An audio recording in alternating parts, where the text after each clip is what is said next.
In just a few moments, the moon is going to crash into the land of Termina and wipe out all life.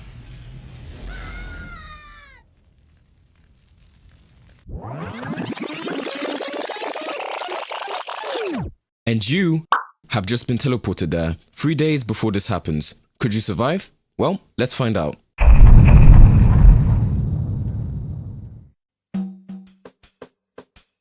You appear in the land of Termina, Clocktown to be specific.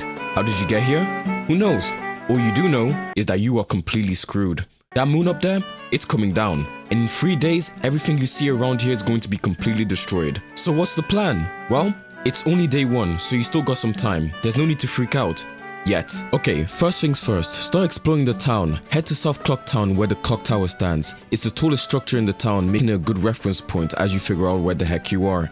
The marketplace is buzzing with locals, none of whom seem too concerned about the impending doom. You should talk to them.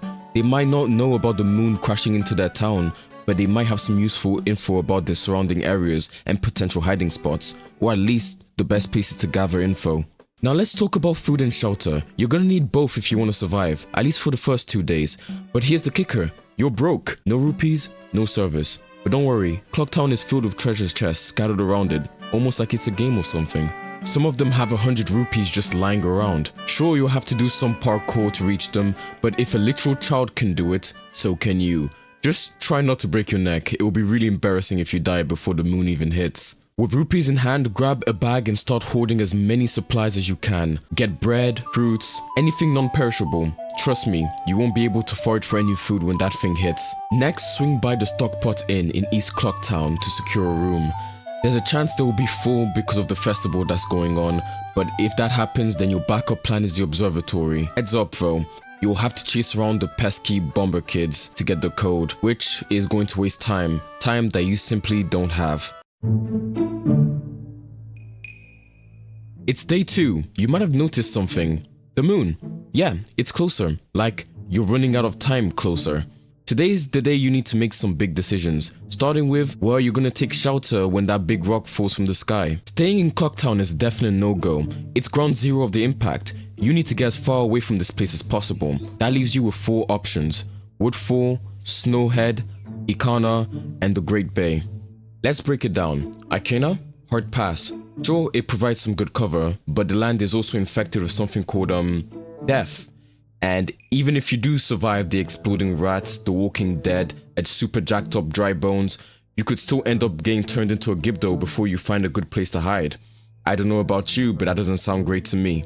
Next, we've got the Great Bay. Tempting because water has historically proven to protect things from world-ending calamities. I mean, just as sharks and crocodiles. But here's the problem. You are not a Zora. You are a human. No gills means no way to breathe underwater, and no, holding your breath for a really long time won't work as an option. So, the Great Bay is out too. That leaves Snowhead and Woodfall. Both are far enough from Clocktown and offer plenty of cover. Snowhead is a bit chilly, but if you snag some warm clothes from the town, you'll be golden. Woodfall is a bit swampy, but hey, beggars can't be choosers. Honestly, you can't go wrong with either, so just pick your poison. With your destination in mind, it's time to prep. Head over to the trading post in West Clocktown to buy some gear, weapons, and potions that will help you defend yourself once you leave. Use whatever rupees you have left to stock up on some more supplies. Consider a quick trip to Romani Ranch. You can grab some milk and maybe learn something useful. Though you might have to help this guy move the boulder first. Oh, and Romani? She'll start talking about them, whoever they are. But that sounds like her problem, not yours. You've got bigger fish to fry. Like, you know, the giant moon that's about to end everyone. It's day 3, and the moon's ugly mug is basically all you can see in the sky now. The people of Clocktown are finally starting to get it. They're panicking, running around like a bunch of cockroaches. But not you. You've got a plan, and you're sticking to it. By now, you should be on your way to whichever spot you've chosen to bunker down in.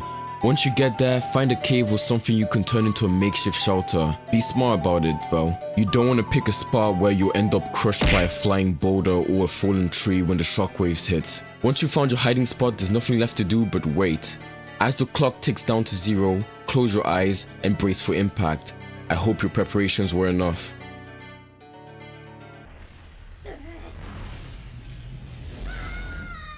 If everything worked out, you'll be able to open your eyes. If it didn't, well, you'll be dead. Congrats, you survived. The initial impact, that is, because even if you do survive, it won't be something to celebrate about. Most life has been wiped out, and the land is now barren. You've still got a lot of food, but eventually it's going to run out, and after that, so will you. But who knows, maybe you'll have better luck on the next reset.